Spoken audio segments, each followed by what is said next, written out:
Any other final comments or questions? Yes, we've got. Yeah. So let's start with you. Okay. I was just wondering, you know the janitor actor Alkaio, he's 12, so I was just wondering, in the event that his voice would change, say in season 2, how would you approach that?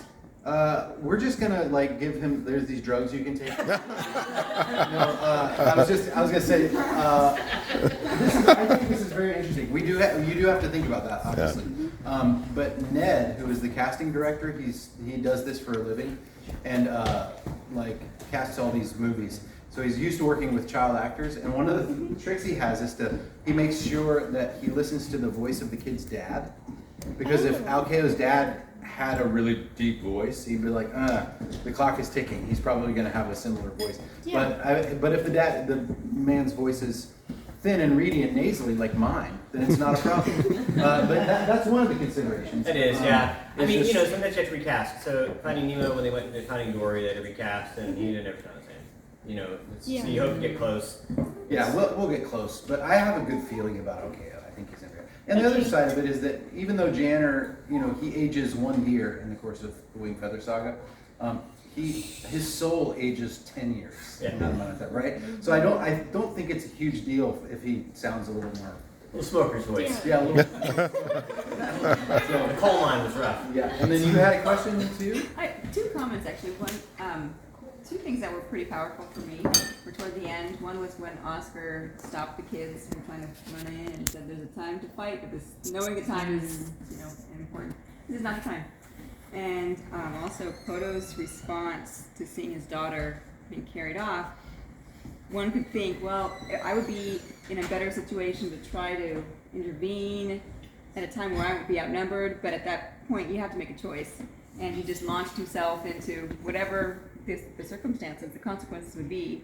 And even if he just takes some out, you gotta try. Otherwise he probably wouldn't see her again. I love the look on his face when he sees it. You see him kind of go enter death mode. And the fight scene's great too. I love the choreography of the way the director. Absolutely. It was a lot more. Yeah. Really cool.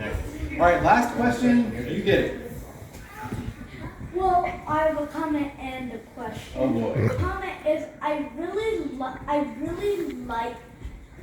like that you picked out the crows to carry, because there's kind of like symbols of like curse and stuff and darkness. They're kind of symbols for that. Yeah. And my question is, can I get my voice on the show? Okay, that is a good question. We've had a whole lot of people like you asked to be on the show, and so we've had people submit auditions last year, and we got waited for like over 1,000 people, and it was a lot of voices that were delightful, and so we only have so many kids. Now in season 2, we have a whole fork factory that we're going to be a part of, and some stranger kids. So there's more opportunity, but we'll see. We have not gotten that far yet. Yeah, if we get to the point where we're like opening up auditions for more kids, then you will know about it. Yep, absolutely. Yeah. And if there's any new fan openings, let me know. Look at this. Right, you do have an answer. What was your question? I have 2 comments. Okay. Yes. The Florid sword he's not introduced until like the 3rd book. Right. And Leeli's not actually in Cordelia. She doesn't know her. Right. You were right. So the thing about the Florid Sword, it's true that he's not mentioned in the book until later. Isn't he mentioned? He's in the 2nd book. He's in book 2. Yeah. The reason he's not mentioned until book 2 is because I hadn't thought of him yet.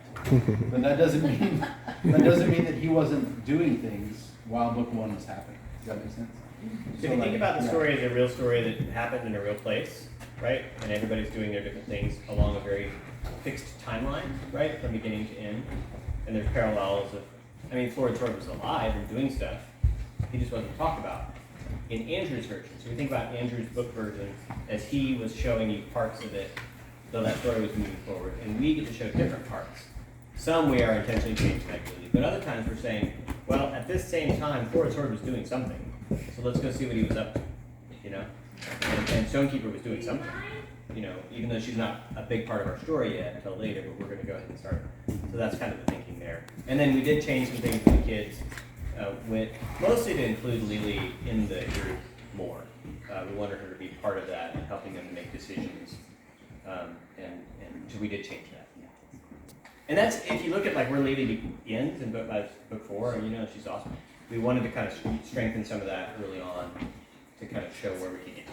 Yeah, like she doesn't do enough in book 1. You know, that's one of the flaws in book 1.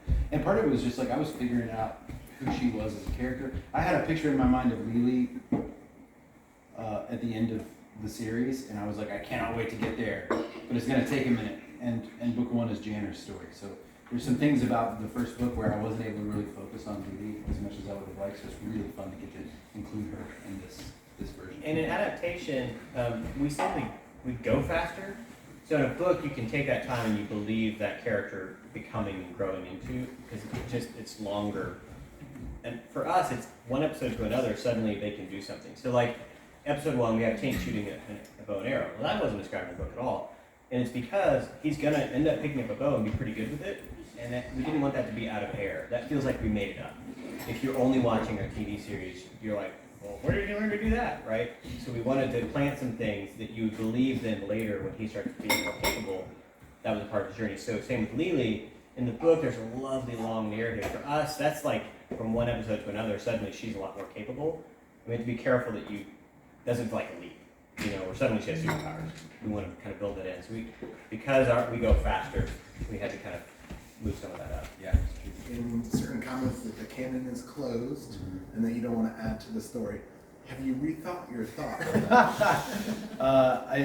The ending is exactly what I want the ending to be. Okay.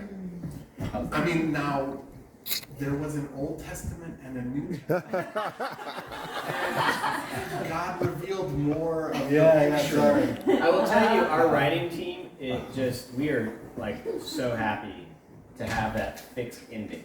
Yes. Like as like an immovable object, Yeah. so that we can't get too clever and come up with something else that wouldn't be as, you know, like we just know that's how it is. Right. And so we work from that, you know, knowing that's where we're going. And That's there's a a good few of question. these that are immovable, I think, for Andrew, like this has got to happen in this way because it's so iconic. This has got to be, and we all like, great. Let's ride around that and make sure we don't, you know, fuss with it. For sure. Yeah. Good question. Hey, how many of you are here for the first time to one of these screenings? A couple people? Okay, if it's your first time, come see Charlotte. She has a little something for you.